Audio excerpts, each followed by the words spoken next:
Yo, what's good, YouTube? Welcome back to my top 5 meta assault rifles here after the season 4 update. If you guys enjoyed this video, be sure to give it a like. Let's break 300 likes, subscribe as notifications turned on, and let's get into it. First assault rifle we're going to be hopping into is going to be the BP50. This is a great, decent mobility assault rifle that you can use for a good mobility build. You can also use it for a really good long range. It's also got the conversion kit, so there's a very versatile gun, but let's give you guys a nice longer range build here to be able to use for this thing. So first attachment is going to be the VT7 Spiritfire suppressor, just to keep us off that radar, help with overall recoil control, bullet velocity, and of course that range. So this is just a standard attachment we run on a lot of our assault rifles. You guys don't really got to overthink this one. The VT7 just works great on everything. After that, in the barrel section, we go for the very first one in here, which is going to be the Loadout heavy barrel, giving us that increase to our bullet velocity and range, gun kick control, and of course recoil control, firing, aiming, stability. All these other barrels in here are basically based for movement capabilities. And if you really want to make this gun movement based, just go throw on the BP50 conversion and have it run around like the Ripper. It is absolutely insane. And also, one of my favorite ground loot guns to find right now is the conversion kit. So you guys should just go ahead and do that if you're going to make this thing mobile. So just go throw on that Loadout heavy. After that, we're going to go in here to the optics section. We're going to go throw on the Jack glassless because we're going to be skipping the underbarrel here for this build. So the Jack glassless is just such a great optic, so crystal clear, easy to be able to see people in. Of course, it is just a blue dot, not a red dot. I much prefer a blue dot over a red dot, and I wish we had the ability to customize some of our optics minus just having some of the skins. That was a great feature in Warzone 1. Not really sure why it's not here in this version of Warzone, but Jack glassless is our optic of choice. Now we're going down to the magazine. We're going to go through on the 45 round mag. This is kind of like the only downside to this gun, to be honest with you guys, is that it only has a 45 round mag. Wish it had like a 50 or a 60, considering the fire rate is decently high. It's not a very slow firing gun, but 45 is going to be awesome, and you guys should be taken care of.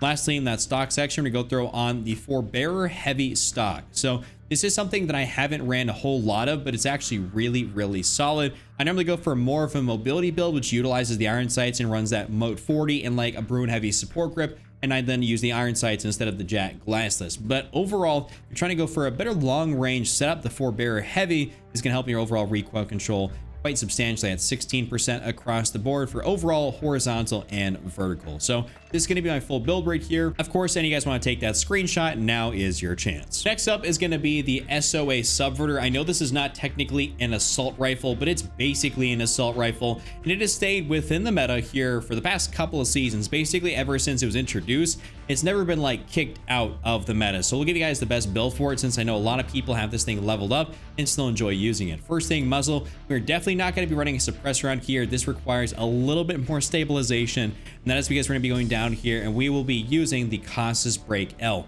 for help in that horizontal recoil and of course firing, aiming, stability. This gun definitely needs that because it's got a bit of weird recoil, and when recoil goes back and forth, so like, you know, side to side, that's not something that's very controllable. We can control, so when something goes and pulls up, that's very easy. You just counteract and pull down. That's predictable. You can understand that. But when something's going back and forth, that's just not predictable, and that's not really controllable. So we want to minimize that as much as possible by having the Casus Break on there. Barrel section, we go through on the Dozer 90 long barrel, just to help with our overall bullet velocity and range, firing, aiming, stability, gun kick control, and recoil control. This is just a great attachment to be able to have overall, and I recommend for you guys to go ahead and have this one on there exclusively. No reason to either not run a barrel or to go ahead and run this. That is just stupid. So run the Dozer. Outer barrel section, we're going to go through on the Bruin heavy support grip. I know this says that increases the vertical recoil, which is kind of a bit of a downside, but there's not really a foregrip that is better for doing everything that a foregrip should do. This has so many pros that we can deal with a minor 4% increase to our vertical, because that's easy to be able to control, as opposed to some of the other ones down there, which, you know, really will mess up a whole bunch of other attributes on the gun. We just want that Bruin heavy support grip. This is going to keep this gun feeling decently mobile. It's going to do everything we need it to. It's not going to slow us down too much. Now down to the magazine, we're going to go throw on the 50 round drum. This is just standard right here. The stock magazine on basically every single gun is just not acceptable to be able to use. We always want to go for that 50 round drum. No reason for you to go for something otherwise. Lastly, we're going to go into the optics section. We're going to go throw on the Jack glassless.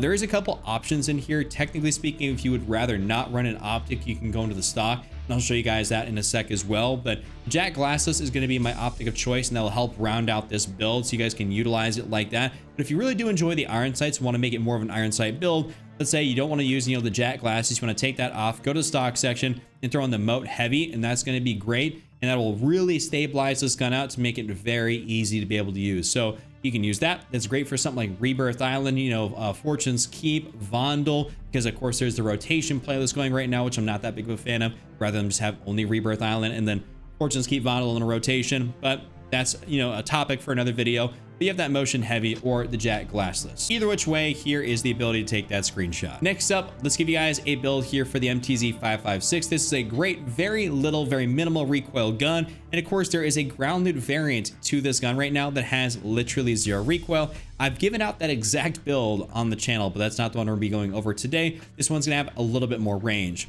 First thing in that muzzle, we're gonna go throw on the VT7 Spiritfire suppressor. Actually, I could just tell you guys that other build because it's basically -1 attachment. You can throw on the VT7 for the build I'm giving you guys, but if you don't mind being unsuppressed, you're gonna have to go down here and run the compensator, and that's gonna be the Kxpture break. So pretty much if you want to have that replicatory, ground loop build that's got 0 recoil, Kxpture break, or if you're gonna go for my build right now, that's gonna be the VT7, and otherwise just follow along and you'll have the exact same build. Barrel section, we're gonna go through on the MTZ Clinch Pro barrel. There is the Drifter Heavy down here, but this one actually just works out a lot better. The Drifter Heavy really messes with you just a little bit too much, and we don't really need pretty much any more damage range on this thing. 54 meters is quite the effective damage range, and that tops out pretty much every other assault rifle. So we're just slowing ourselves down more for like no inherent benefit. I mean, at that range, you should just be whipping out like a sniper if you want to get a really nice TTK at super far ranges. But the MTZ Clinch Pro barrel is going to be where it's at.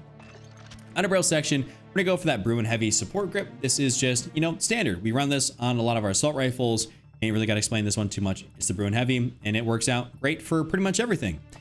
Magazine section, we're gonna go through on the 50 round drum. Like I have said about pretty much any assault rifle or any gun in this game, having the stock magazine just doesn't work. It's not something you should ever do. The stock magazine is not meant to be used on a loadout gun. You should always run it, an upgraded one or something like that, minus like LMGs. That's kind of like the only exception, or like maybe sniper rifles. But for any fully automatic gun that you're going to be using, run an upgraded magazine. For our last attachment, we're gonna go to that stock section. We're gonna go throw on the MTZ Marauder stock, because this is going to be utilizing those beautiful iron sights. If you don't want to go ahead and utilize the iron sights, take off the MTZ Marauder, take off this final attachment, and throw in the jack glassless, and you'll be good to go. So this is my full build right here for the MTZ. Of course, go ahead and take that absolute banger screenshot.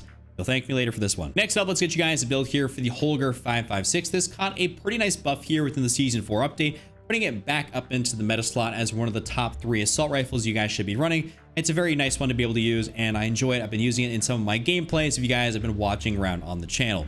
First thing in that muzzle category, we're gonna go throw on the VT7 here as always. Definitely just go ahead and run that. I've seen people try to run that Kxpture break, but I just personally feel that it hits a little bit harder when I have this suppressor on here to give me a little bit extra damage range in bullet velocity, as opposed to just a little bit less that horizontal recoil. Kxpture break does work well if you want to run unsuppressed, but I prefer this to be suppressed.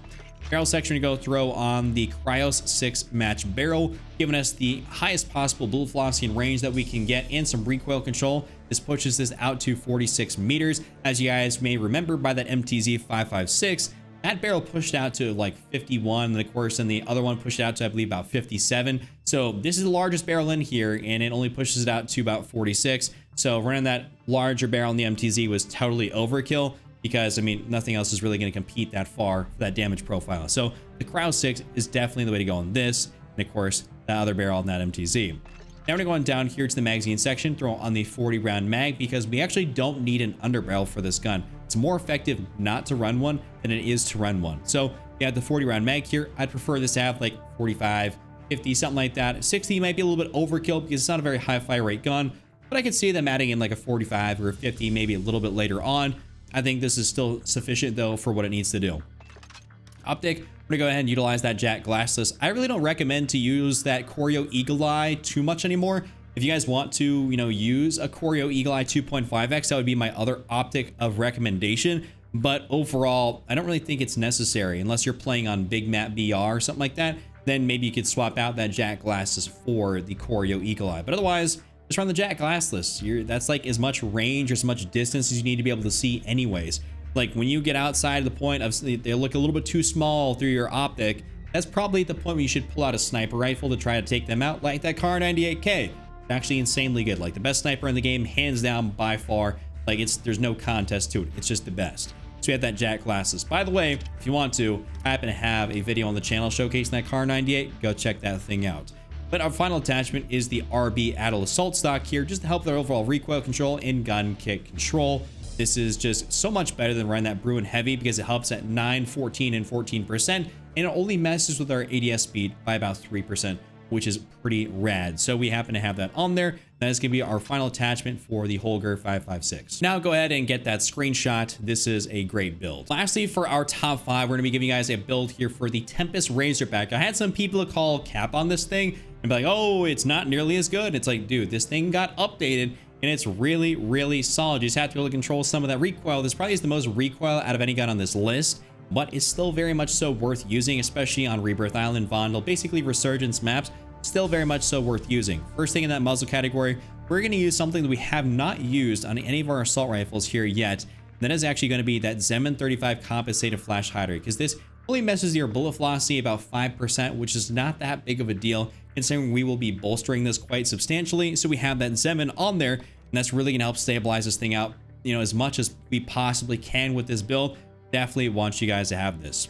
After that barrel section, we're going to throw on the largest barrel in here, that Tctekk 18 TAC-2L, increasing hipfire accuracy, bullet velocity and range, movement speed, and aim walking speed. Aim walking speed is really nice, very underrated in assault rifles because it allows you to strafe back and forth, and the more you can strafe, the more rotational aim assist you get. That's why I always move when I shoot at people, is I want as much rotational aim assist to kick in as possible. That's why my aim looks a little bit sticky. A little hint, tip, and trick right there. But the 18 TAC is what we have on there.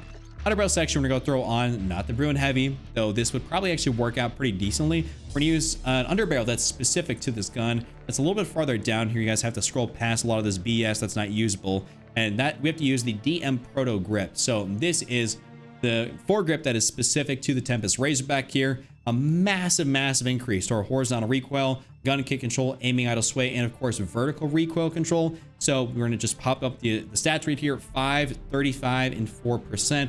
Really going to make this thing very, very usable, very, very much so a laser beam, or as much of a laser beam as it can be.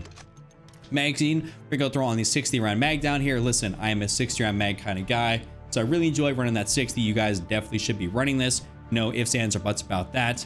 And lastly, as per usual, the Jack glassless optics. So I mean, there's no reason for you to ever switch this out for anything else on this gun. It's not going to be usable with that 2.5x. It's not really much outside of a Resurgence assault rifle. It's not like a big map BR gun. Definitely a Resurgence AR at heart. So this is going to be my full build right here. Go ahead and get that screenshot here if you guys want to go ahead and use it. So that's been my top 5. You guys enjoyed this video, be sure to give it a like, subscribe. I know there's a lot of guys out there that are not yet subscribed. And of course, check out this other video on screen. And with that being said, I'll see you all next time.